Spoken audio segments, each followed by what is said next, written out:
योग दर्शन की 168वीं कक्षा। योग दर्शन का द्वितीय साधन पाद चल रहा है और साधन पाद के अंतर्गत हम लोगों ने कल 11 सूत्रों तक पूरा कर लिया था। तो चर्चा हमारी क्या चल रही थी कि ध्यान के द्वारा, प्रतिपक्ष भावना के द्वारा वृत्तियों को समाप्त किया जाता है। महाप्रतिपक्ष भावना पर हमारी चर्चा यहाँ समाप्त हुई थी। यदि पिछले पाठों में से किसी का कोई प्रश्न हो तो आप पूछ सकते हैं, नहीं तो फिर आगे बढ़ेंगे। जी कर्नल साहब, आप बताइए। नमस्ते आचार्य जी। नमस्ते जी। आचार्य जी, ये महाप्रतिपक्ष भावना ये थोड़ी सी समझ में नहीं आई।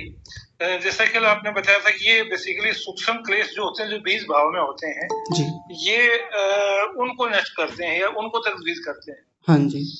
तो मतलब हम अपनी ओर से हमारा प्रयत्न क्या रहता है? जैसे आपने पहले वाले में बताया था कि हमारा प्रतिपक्ष भावना जो हम करते हैं, जिसको हमने पहले अल्पप्रतिपक्ष भावना का स्थूल क्लेशों को नष्ट करने के लिए। हाँ जी। तो इसमें हम ऐसे हमारा प्रयास क्या रहना चाहिए? जी जी बिल्कुल।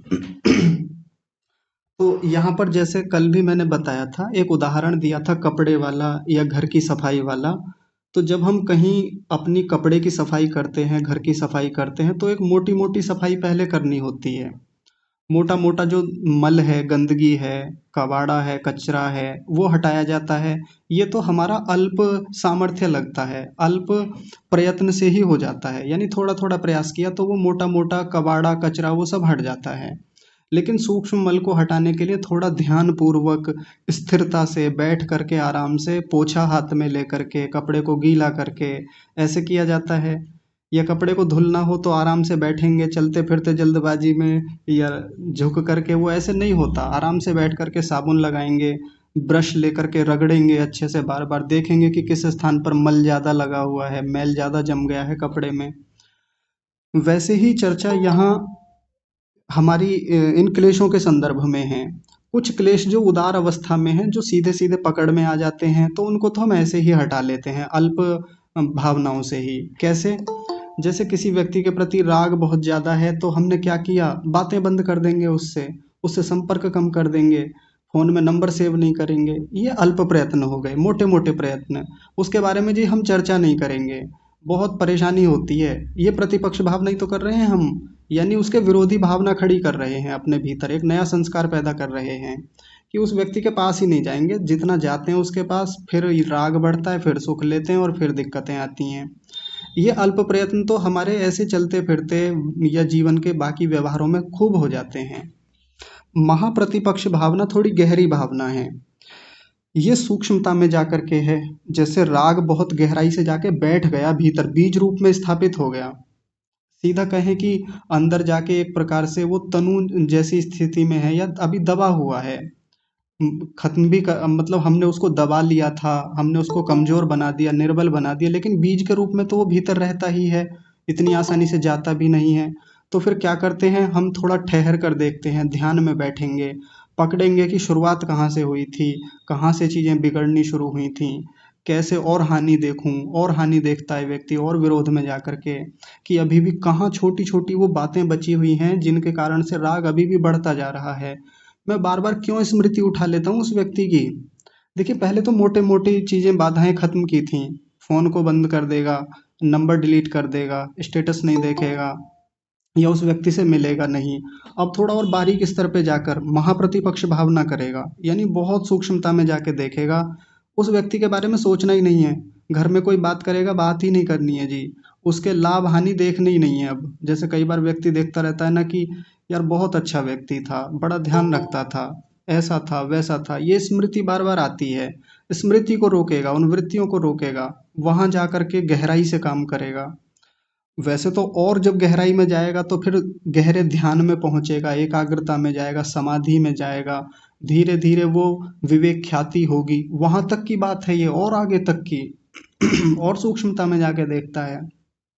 तो समाधि में जाकर के तो फिर विवेक ख्याति होती ही है, तो फिर तो ये अच्छे से समाप्त कर ही लेता है, यानी दग्ध बीज कर ही लेता है। तो ये महाप्रतिपक्ष भावना बहुत व्यापक और सूक्ष्म स्तर पर की जाती है। पहले वैचारिक स्तर पे शुरू होती है और फिर वैचारिक स्तर से खत्म होते होते समाधि तक जाती है। समाधि में विचार नहीं होते। समाधि में तो सीधा साक्षात्कार होता है, सीधा ज्ञान बोध होता है और व्यक्ति के क्लेश अपने आप से ही दग्ध बीज होने लगते हैं। ठीक है जी। धन्यवाद आचार्य। हाँ जी। और किसी का कोई प्रश्न है पिछले पाठों को लेकर? जी चौधरी साहब आप बताइए। जी आचार्य जी सादा नमस्ते। नमस्ते जी। आचार्य जी मुझे तो थोड़ी सी शंका है, बाकी तो समझ तो आ रही है बात है। हाँ जी। एक तो आचार्य जी ये पृष्ठ 124 पे जी 11वें सूत्र का जो योग प्रकाश है स्वामी जी का, हाँ जी इसमें लिखा है कि इस सूत्र में ध्यान अर्थात पर संख्यान, जी। तो ध्यान को ही स्वामी जी ने पर संख्यान कहा है क्या, या ये ध्यान और पर संख्यान दोनों अलग अलग चीज? हाँ जी। देखिए यहाँ जो ये ध्यान शब्द है उसको लेकर के बहुत सारी चर्चाएं रहती हैं विद्वानों में भी, अलग अलग तरीके से इसकी व्याख्या करते हैं। कोई तो इस ध्यान को वो वाला ध्यान कहता है जो अष्टांग योग में ध्यान आता है, यम नियम आसन प्राणायाम प्रत्याहार धारणा ध्यान, ये वाला ध्यान। कोई इस ध्यान को विचार रूप में कहता है कि जैसे हम ध्यान में बैठते हैं और किसी चीज को लेकर विचार कर रहे होते हैं, वैचारिक स्तर पे काम चल रहा है, वो ध्यान। एक ध्यान समाधि के लिए भी कहा जाता है, यानी ध्यान का नाम समाधि भी होता है। तो अलग अलग लोगों के अलग अलग मत हैं इसको लेकर के। कुछ लोग सारे ही अर्थों को भी स्वीकार कर लेते हैं। कैसे? कि जैसे जब इन वृत्तियों पर काम किया जाता है यानी क्लेशों को तनु किया जाता है तो वैचारिक स्तर से ही शुरू होता है। वैचारिक स्तर का मतलब वो प्रतिपक्ष भावना करता है, जैसा अभी मैं बता रहा था कर्नल साहब को। तो ये ध्यान हो गया, ये भी ध्यान की ही बात है। लेकिन जब ये ध्यान शब्द को हम समाधि अर्थों में लेंगे तो समाधि कौन सी स्थिति है जिसमें हमको साक्षात्कार होता है, आत्मा का साक्षात्कार, चित्त का साक्षात्कार, और वहीं जाके जो हमको विशेष ज्ञान होता है जिसको विवेक ख्याति कहते हैं, प्रसंख्यान कहते हैं, उसी को स्वामी सत्यपति जी भी कह रहे हैं। तो वो भी अर्थ ले सकते हैं, वो और गहराई में जाकर है, वो महाप्रतिपक्ष भावना मान लें उसको, या सीधा समाधि में मिलने वाली जो विवेक ख्याति है वो भी अर्थ ले लें, वो भी ठीक है। ठीक है जी। जी हाँ जी।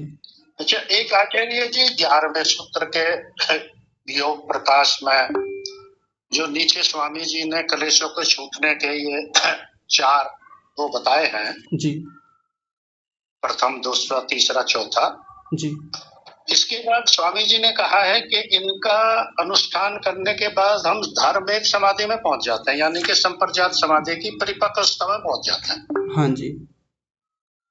और फिर पर वैराग्य उत्पन्न होता है, पर वैराग्य का पालन करते हुए हम लोग असंप्रजात समाधि में पहुंच जाते हैं। हाँ जी। फिर उसकी भी परिपक्व अवस्था होने पर भोग जो चित्त है हमारा वो अधिकार रहित, यानी कि वो भोग और अपवर्ग के लिए उसका अधिकार रहित हो जाता है। हाँ जी बिल्कुल। और फिर अधिकार रहित होने पे ही फिर ये जो है चित्त प्रकृति में लीन होता है। हाँ जी। और उसी के साथ ये क्लेश भी हमारे दग्ध बीज यानी कि प्रकृति में लीन हो जाते हैं। हाँ जी। तो यहाँ थोड़ा सा मेरी जो संशय है कि ये असंप्रजात समाधि होने के पश्चात ही क्या ये दग्ध बीज होते हैं, या असंप्रजात समाधि से पहले ही दग्ध बीज हो जाता है? हाँ, इसको लेके भी थोड़ा स्पष्टता सीधे सीधे तो नहीं है यहाँ पर किसी भी सूत्र में, पर हम ऐसा मान के चल सकते हैं कि संप्रज्ञात के बाद ही वो विवेक ख्याति मिलेगी। ये तो स्पष्ट है ना? आवाज आ रही है आपको मेरी? विवेक ख्याति तो धर्म में समाधि की परिपक्व स्थिति में शायद विवेक ख्याति कहा पहले दूसरे सूत्र में। तो हाँ। जी मैं आपसे यही तो पूछ रहा हूँ, पहले ये बताइए कि संप्रज्ञात समाधि के बाद में विवेक ख्याति होती है, इसको तो आप भी मानते हैं? जी जी, संप्रज्ञात समाधि की जो परिपक्व अवस्था है वही विवेक ख्याति शायद बताई गई है। हाँ जी बिल्कुल।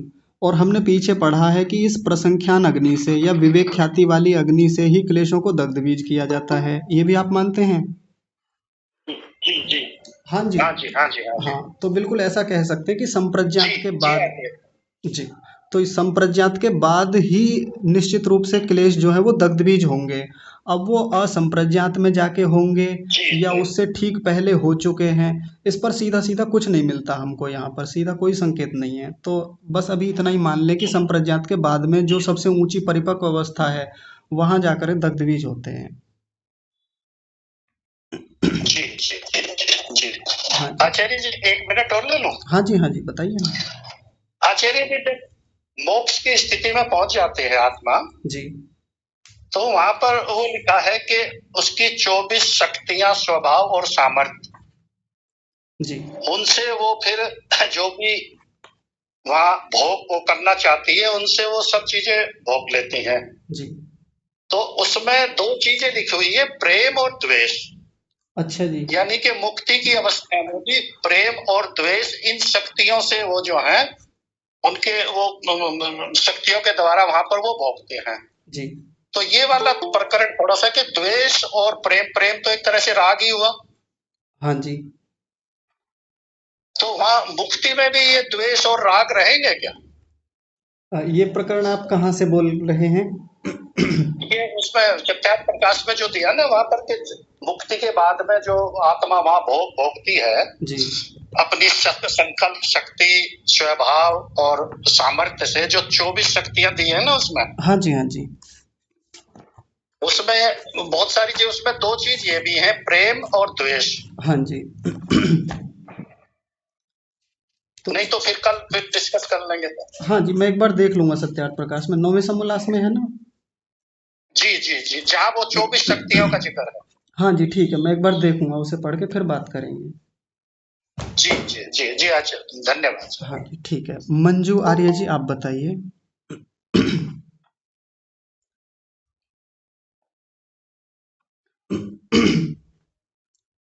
जी बताइए ना। आपकी आवाज नहीं आ रही, आपने माइक तो खोल लिया।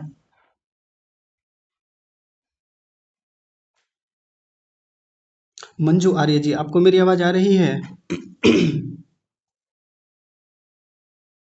हो सकता है कुछ बाधा हो। चलिए जब अनुकूलता हो तो आप बोलिएगा, तब तक प्रतिभा सिंह जी आप बताइए।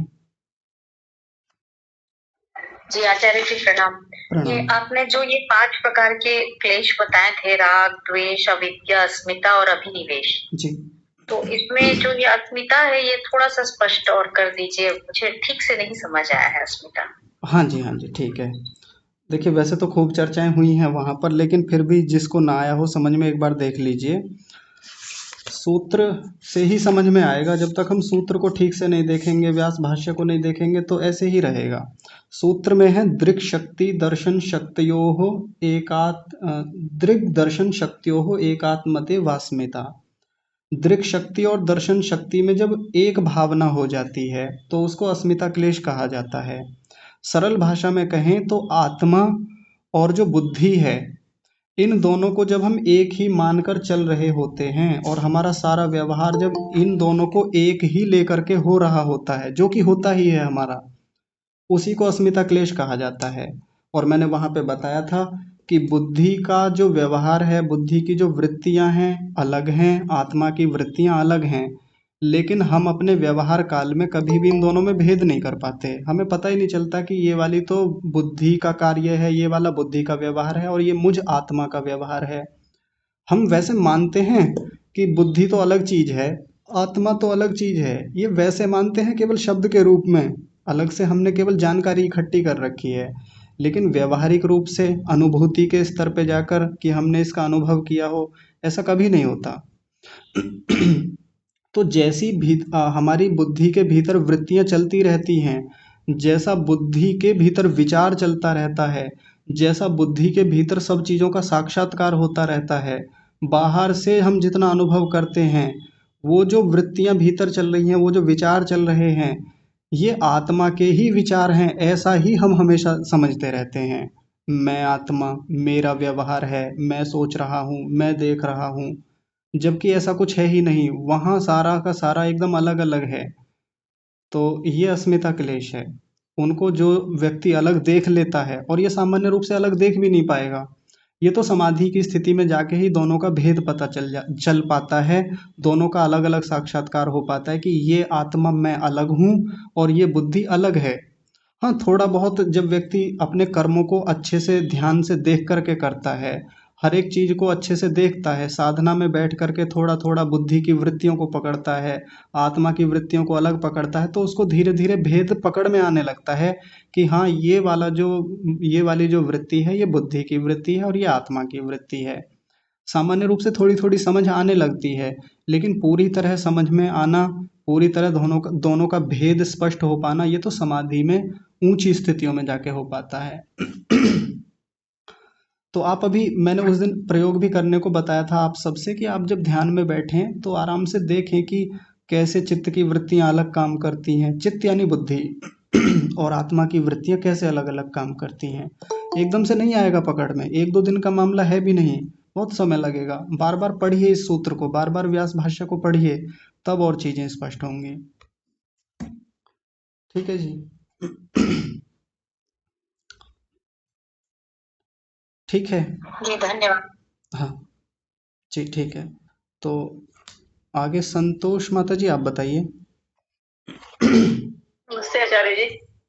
नमस्ते माता आचार्य जी। जी, आप अभी राग के बारे में चर्चा कर रहे थे जी कि राग को समाप्त करने के लिए प्रतिपक्ष भावना को अपनाना चाहिए। जी। कि ऐसा तो नहीं होगा कि राग राग को हम समाप्त करते करते उसका फोन डिलीट कर दें, उसकी गली में से जाना बंद कर दें, या और जो जो हमारे पास है साधन वो अपनाएं। ऐसा तो नहीं होगा कि राग को समाप्त करते करते द्वेष में ना बदल जाए वो। नहीं, क्यों बदलेगा? अगर वहां से दुख मिलेगा तो द्वेष आएगा। अब देखिए, ना मुझे राग है सामने वाले से, ना द्वेष है, ना मुझे उससे सुख चाहिए ना दुख चाहिए। अब यही तो होता है ना कि राग तो हमने खत्म कर लिया, लेकिन अब जितना हमने उसके ऊपर उपकार किया था, उदाहरण के लिए जैसे दो व्यक्ति साथ में रहते हैं, खूब लगाव है, जुड़ाव है, खूब जीवन भर सुख लिया, एक दूसरे का धन से सब चीजों से खूब सहयोग करते रहे। एक समय आने पर जब बिगाड़ होता ही है, थोड़ा बहुत कहासुनी होती है, चीजें हर बार अनुकूल नहीं रहती, दोनों झुकना नहीं चाहते, तो जैसे ही इनके बीच में बिगाड़ शुरू होता है तो फिर क्या करते हैं, अब पुरानी बातों को याद करेंगे, एक दूसरे को एहसान याद दिलाएंगे कि देखो मैंने उस दिन रिचार्ज कराया था तुम्हारा, जब तुम उस कष्ट में थे तब पैसा दिया था मैंने तुमको, आज भूल गए सारे उपकार? उस दिन तुम वहां थे, फंसे हुए थे, मैंने निकाला। यहाँ से द्वेष शुरू होता है। यानी अब हम कष्ट दे रहे हैं दूसरे वाले को, दूसरा वाला हमें कष्ट दे रहा है, दुख दे रहा है, और पीछे पड़ा था दुख के पीछे पीछे द्वेष आता है। तो यदि राग है और राग को हम समाप्त करना चाहते हैं और हम ये भी चाहते हैं कि द्वेष भी ना आए, तो इन कामों को बंद कर दें कि जिनसे दुख हमको भी होता है और उसको भी होता है। तो जब ऐसा कर देंगे, ना द्वेष आएगा ना फिर राग रहेगा। ये काम कर सकते हैं। ठीक। हाँ जी। और आचार्य जी क्या काम कर सकते हैं, फिर थोड़ा सा आइडिया दीजिए ना। बताया तो माता जी कि ऐसे जैसे किसी व्यक्ति के प्रति राग था, मान लीजिए दो दोस्त हैं, बहुत अच्छे गहरे दोस्त हैं, जीवन भर एक दूसरे का सहयोग किया बढ़िया से, और एक समय पे लगने लगा कि राग बहुत ज्यादा हो गया है, अब हटना चाहिए यहाँ से, बहुत हानि हो जाती है, मैं अपने लक्ष्यों को भूल गया हूँ इस राग के चक्कर में, इस दोस्ती के चक्कर में। जब राग है वास्तव में, बाकी दोस्ती बुरी नहीं होती, मैं दोस्ती को खराब नहीं कह रहा हूँ, जब राग है, अब एक दूसरे का सहयोग करते ही हैं, लेकिन जैसे ही दोनों के बीच में बिगाड़ शुरू होता है तो क्या चीजें होती हैं, अब फिर पुरानी बातों को याद करके याद दिलाते हैं, औकात याद दिलाते हैं मुख्य रूप से तो कि तुम उस समय देखा कष्ट में थे और मैंने कैसे सहायता की थी तुम्हारी, आज सारे उपकार भूल गए हैं ना, सब कुछ भूलते जा रहे हो। हम ये चीज याद दिलाते हैं, फिर दूसरे को एहसास दिलाना चाहते हैं, उसके बारे में खराब बात बोलेंगे, इधर उधर चुगली करेंगे, स्टेटस लगाएंगे, ग्रुप्स में कुछ ना कुछ भेजेंगे, कभी कुछ करेंगे, कभी इधर उधर बात करेंगे, रिश्तेदारों से कुछ ना कुछ करवाएंगे। ये चीजें राग के लिए आधार तैयार कर रहे हैं, क्षमा कीजिए, द्वेष के लिए आधार तैयार कर रहे हैं। द्वेष पैदा यहीं से शुरू होता है। अगर राग समाप्त करना है, द्वेष समाप्त करना है, तो बात खत्म करें, जिक्र क्या जुबां पे नाम नहीं, इससे बढ़कर इंतकाम नहीं। ना मुझे राग करना है, ना सामने वाले से द्वेष करना है, ना मुझे अब उसके बारे में अच्छी बातें करनी है ना बुरी करनी है। अच्छा किया ठीक था, बुरा किया तो भी ठीक था, कोई बात नहीं। परमात्मा की न्याय व्यवस्था में सब बैलेंस होने वाला है, यदि उसने मेरे साथ बुरा किया है तो वो ठीक करेंगे। अब मैं क्यों इधर उधर चुगली करता फिरूं, अब मैं क्यों उसकी औकात याद दिलाऊं, या मैंने उसके लिए क्या एहसान किए क्यों याद दिलाता फिरूं, छोड़िए, जाने दीजिए, द्वेष ही नहीं होगा इन सब चीजों से। अरे जी एक चीज और बता दीजिए, प्रतिपक्ष का मुझे थोड़ा समझ में तो आया था, लेकिन और एक बार क्लियर चाहती हूँ करना। जी ठीक है प्रतिपक्ष भावना। माता जी, जब ऐसी बात हो, देखिए हमने प्रतिपक्ष भावना पे 2 दिन लगाए हैं। 2 दिन हमने खूब लंबी बातचीत की है, कितने सारे उदाहरण दिए। जिन चीज़ों को 2 दिन लगे हमें समझने में, अब 2 मिनट में नहीं समझ पाएंगे। तो ऐसी चीज़ों को समझने के लिए यूट्यूब पर जाइए, फिर से देख लीजिए, क्योंकि बार बार देखना होता है किसी भी विषय को। एक बार में नहीं आती समझ में बातें, जो गहरी बातें हैं। पर फिर भी मैं बता देता हूँ एक बार। प्रतिपक्ष भावना का मतलब होता है विरोधी पक्ष की भावना करना, उसके बिल्कुल उलट जाके देखना, एकदम अपोजिट साइड खड़े हो जाना जा करके, वैसा विचार बनाना। इस ओम, मेरी आवाज आ रही है सबको?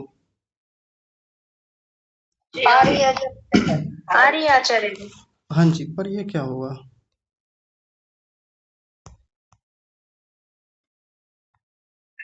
हाँ जी। तनिक रुकिए, ये तो स्क्रीन शेयरिंग हट गई। हाँ जी, अभी ठीक है। म्यूट कर लीजिए आप। तो देखिए, ऐसी स्थिति में क्या किया जाता है जब किसी व्यक्ति से हमारा द्वेष हुआ, तो उसके लिए प्रतिपक्ष भावना कैसे करें कि जहाँ से द्वेष शुरू हुआ था, जितना द्वेष हुआ उसके प्रति, सबको याद करें, सबको फिर से उठाएं।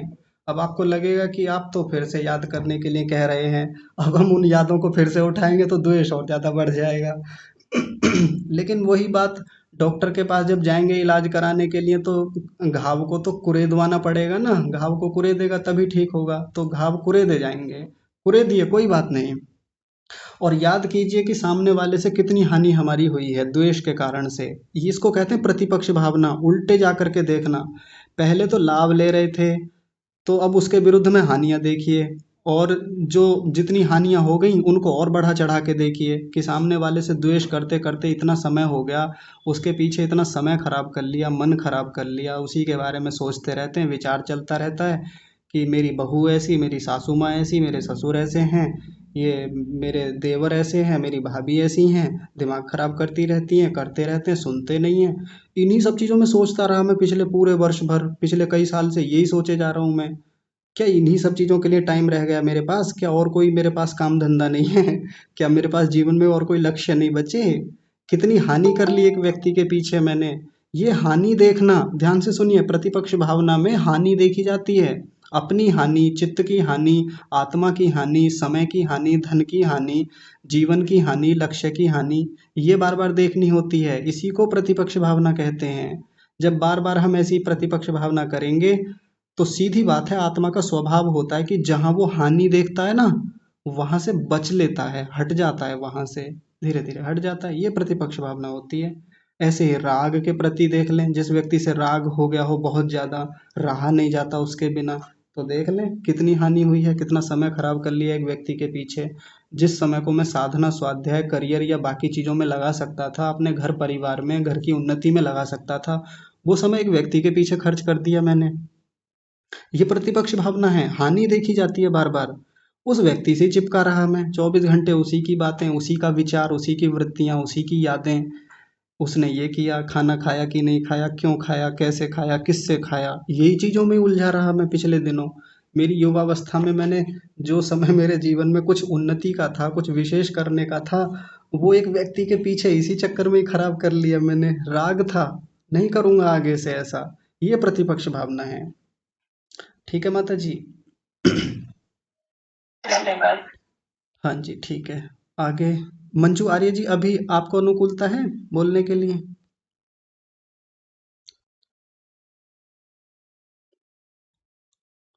कुछ गड़बड़ है, आपकी आवाज नहीं आ रही है।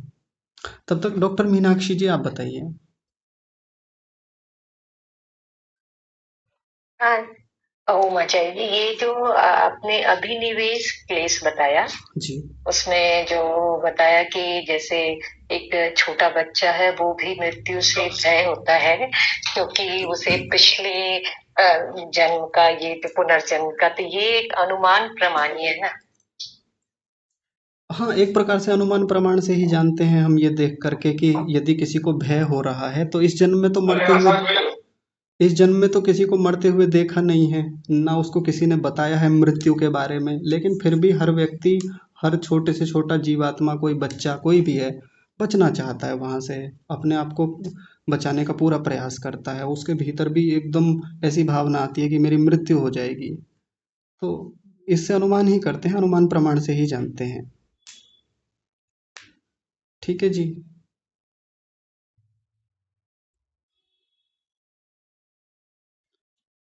चलिए ठीक है फिर। मंजू आर्य जी, आपके साथ दिक्कत है, आपका माइक ऑन भी है लेकिन आपकी आवाज़ नहीं आ रही है, आप अलग से पूछ लीजिएगा व्हाट्सएप पर। हाँ, प्रीति आप बताइए। सादर नमस्ते आचार्य जी। नमस्ते जी। मेरा प्रश्न बुधवार की कक्षा से है, वो मैं उस समय तो नहीं सुन पाई थी, बाद में यूट्यूब से सुना था।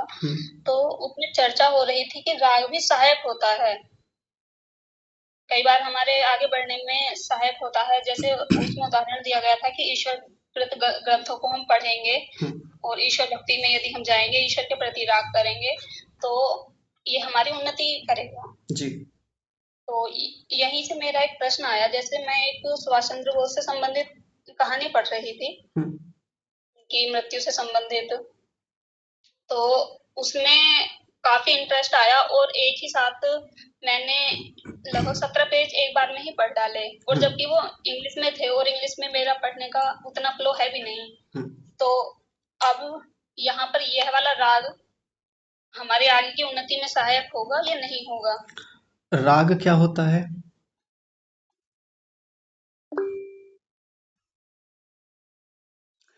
राग क्या होता है, आपसे प्रश्न है मेरा।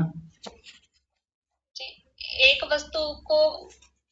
वस्तु का प्रयोग करने से या उससे कुछ हम लाभ ले रहे हैं और बार बार उसी की कामना चलती रहे, यही है।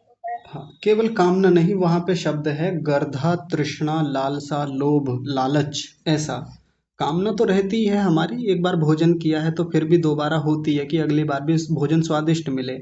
ऐसी सामान्य कामना, ऐसा सामान्य सुख जो मिलता है, जो मिलता ही है भोजन से, वो दिक्कत वाली बात नहीं है। लेकिन जो भीतर से तीव्र उत्कंठा, लालसा रहती है कि यही चाहिए, यही वाला भोजन चाहिए, आज वो क्यों नहीं बनाई सब्जी, आज वही मुझे बनाना है, वो केक ही चाहिए और वही वाला केक चाहिए मुझको, तो ये होता है राग। सुभाष चंद्र बोस जी को पढ़ के, किसी विशेष महापुरुष को पढ़ करके यदि अच्छा लगा, बढ़िया लगा और पढ़ने की लालसा हुई भीतर से, तो एक तो होता है कि व्यक्ति डूब जाता है। जैसे अभी हाल ही में एक व्यक्ति हैं, और मजे की बात सुभाष चंद्र बोस को लेके ही एग्जाम्पल है उस व्यक्ति का।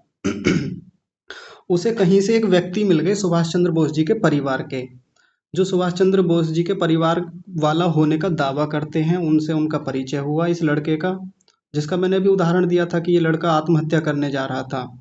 तो परिचय हुआ, उसने बताया कि मैं सुभाष चंद्र बोस के परिवार से हूँ और मुझे उनके बारे में कुछ गहरी बातें पता हैं, मेरे पास कुछ उनके डॉक्यूमेंट्स हैं, कुछ उनके जीवन से जुड़ी हुई और भी चीज़ें हैं। मंजू आर्य जी, आप गड़बड़ कर रहे हैं। देखिए, जब गूगल मीट नहीं आती ना चलानी, तो कुछ का कुछ कर रहे हैं आप। अब मैं इसको बंद तो कर सकता हूँ, पर मैं जिस फ़ोन से करता हूँ उसमें करना पड़ेगा ये। देखिए, अब आप स्क्रीन शेयर कर रहे हैं,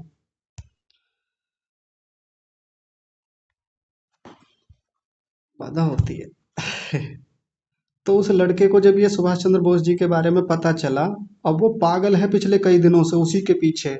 सुभाष चंद्र बोस, सुभाष चंद्र बोस, 24 घंटे सुभाष बाबू ही लगे रहते हैं उसके पीछे। स्टेटस पे जहाँ देखो सुभाष बाबू, सुभाष बाबू, ऐसा ही चल रहा है। ये तीव्र गर्धा है, लालसा है, यानी राग हो गया उसको उस व्यक्ति के प्रति गहरा। ये खराब चीज है। अगर सामान्य रूप से किसी महापुरुष को पढ़ करके जानने की इच्छा हो रही है कि हाँ, मैं और जानना चाहता हूँ इसके बारे में, और पढ़ना चाहता हूँ, और प्रेरणा लेना चाहता हूँ, ये राग नहीं है, ये एक उसके प्रति अच्छी भावना है, प्रेम की भावना है। बढ़ता है व्यक्ति, और पढ़ना चाहता है, और ढूंढता है, खोज करता है, गूगल पे जाता है या एआई से जानकारी लेता है, पुस्तकें खरीदता है, लोगों से जानकारियाँ लेता है। बहुत बढ़िया है, करना चाहिए, ये राग नहीं है और ये हानिकारक भी नहीं है। पर वो, जैसे मैं उस व्यक्ति का उदाहरण दे रहा हूँ, वो पागल है सुभाष बाबू के पीछे। इससे पहले लगभग 2 साल पहले वो महाराणा प्रताप के पीछे बहुत पागल था, बहुत ही ज़्यादा, बहुत डीप में जाकर के, अति में जाकर के महाराणा प्रताप का पूरा इतिहास खोद दिया उस व्यक्ति ने। हमेशा महाराणा प्रताप, महाराणा प्रताप ये, महाराणा प्रताप वो, जरूर मेरा कुछ नाता रहा होगा महाराणा प्रताप जी से। अब सुभाष बाबू के साथ कहता है कि जरूर मेरे पिछले जन्म का कुछ नाता है उनसे। ये पागलपन है, ये राग की बहुत ऊंची अवस्था है, ये छोड़ने योग्य है, हानिकारक है। ठीक है।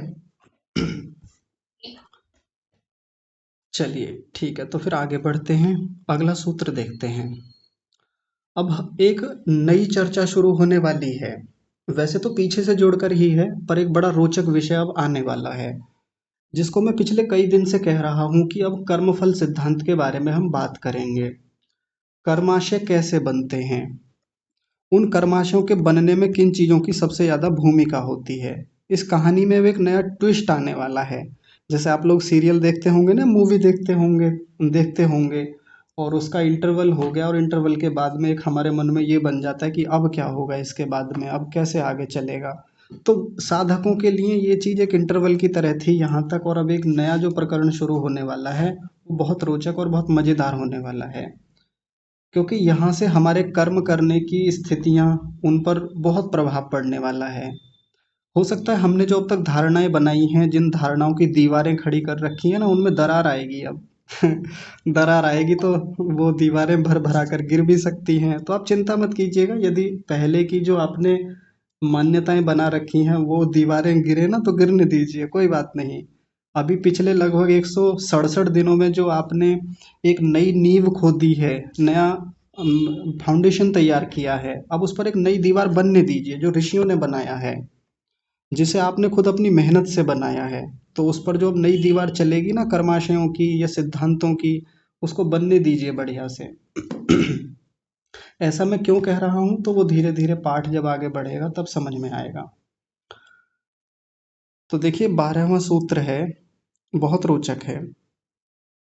इसमें है क्लेश मूलः कर्माशयो दृष्टादृष्ट जन्म वेदनीय।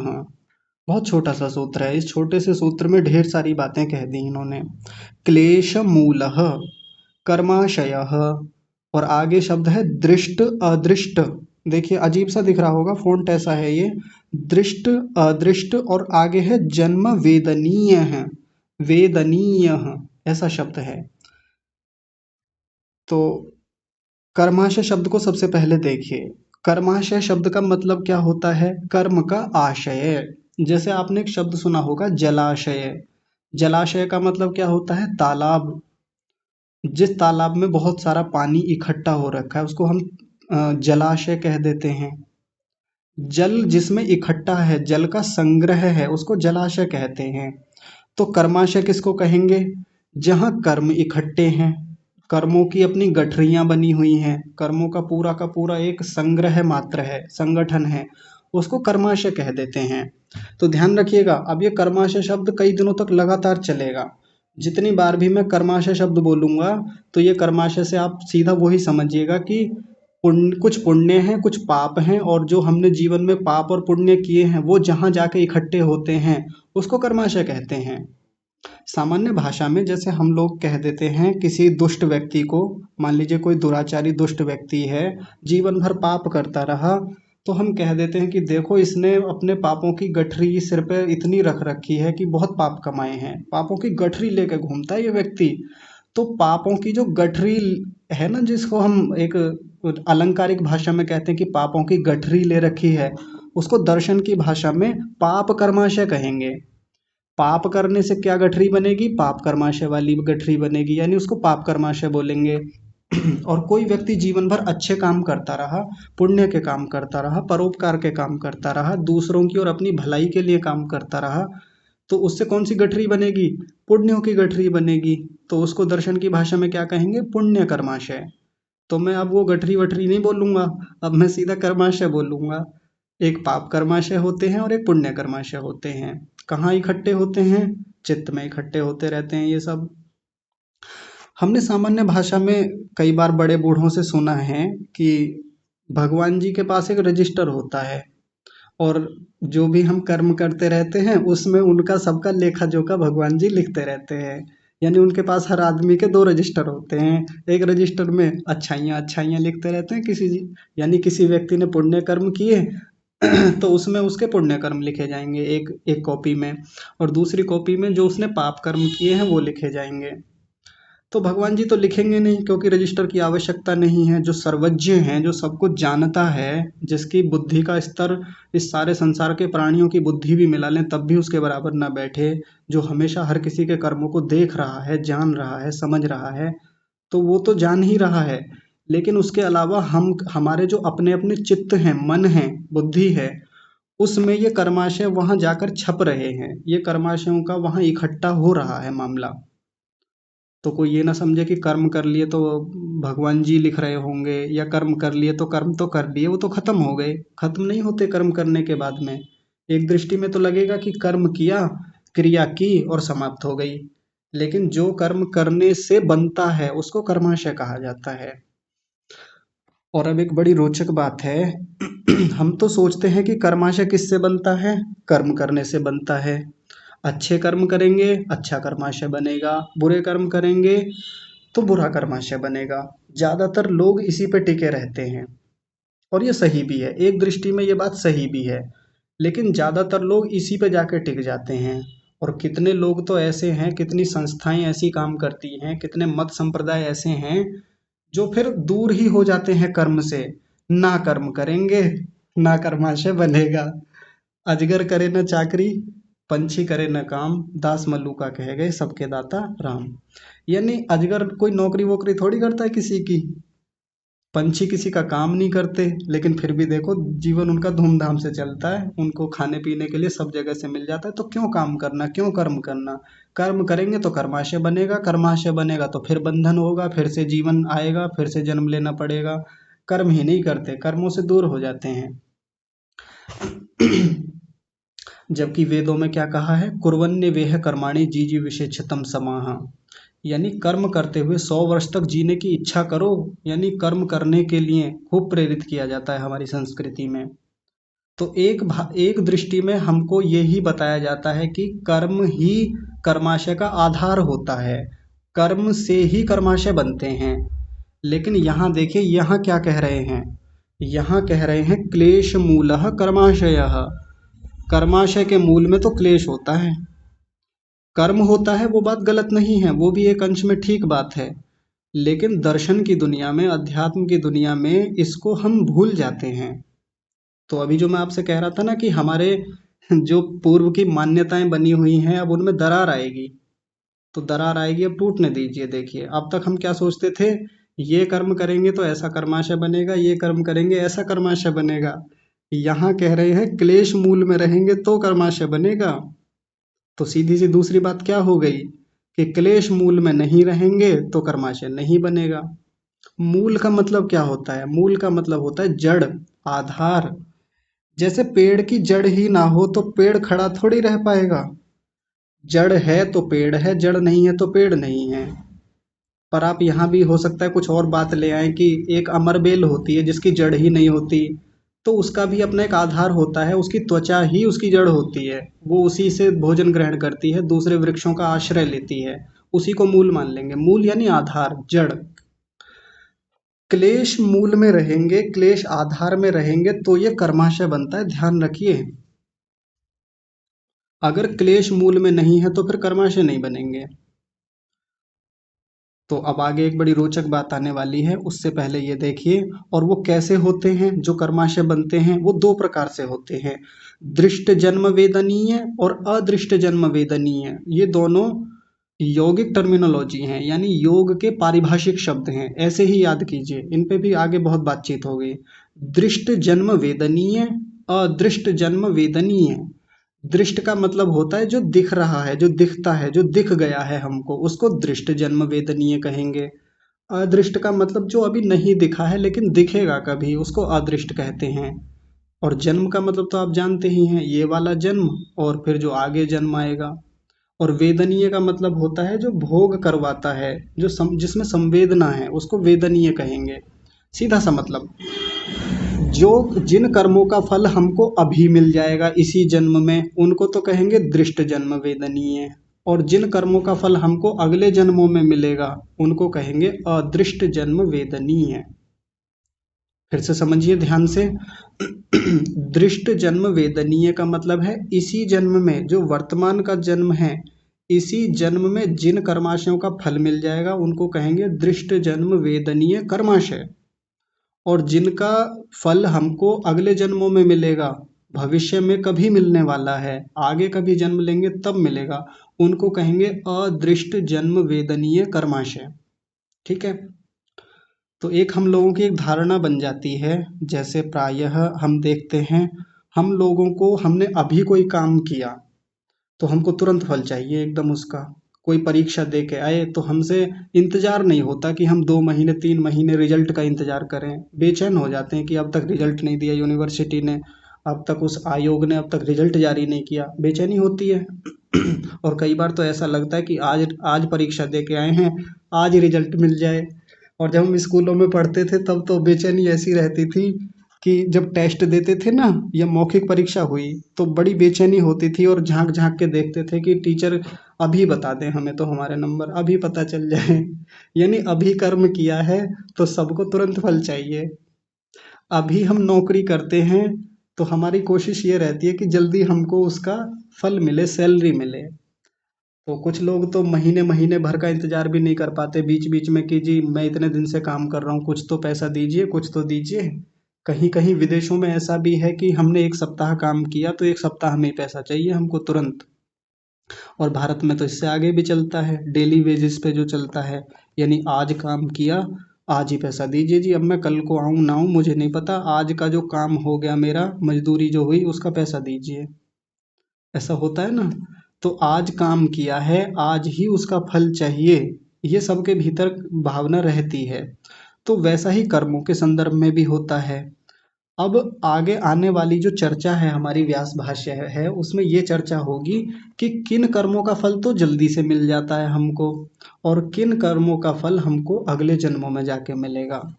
एक मन में कन्फ्यूजन होता है ना कि इतने दिन से तो इतना कर्म कर रहे हैं, या वो वाले महाशय तो बड़े अच्छे हैं, वो व्यक्ति देखो कितने सज्जन हैं, बेचारे सज्जनता करते रहते हैं फिर भी दुखी रहते हैं, फिर भी परेशान हैं। और उस व्यक्ति को देखो इतना दुष्ट है, इतना अ, अधार्मिक है, इतना दुर्जन है, इतने गलत काम करता है फिर भी मजे ले रहा है। तो कब मिलेगा उसको उसके कर्मों का फल? तो यहाँ वो अंतर बताया जाएगा। यहाँ ऋषि बहुत बढ़िया से खोल के बताएंगे उदाहरणों से।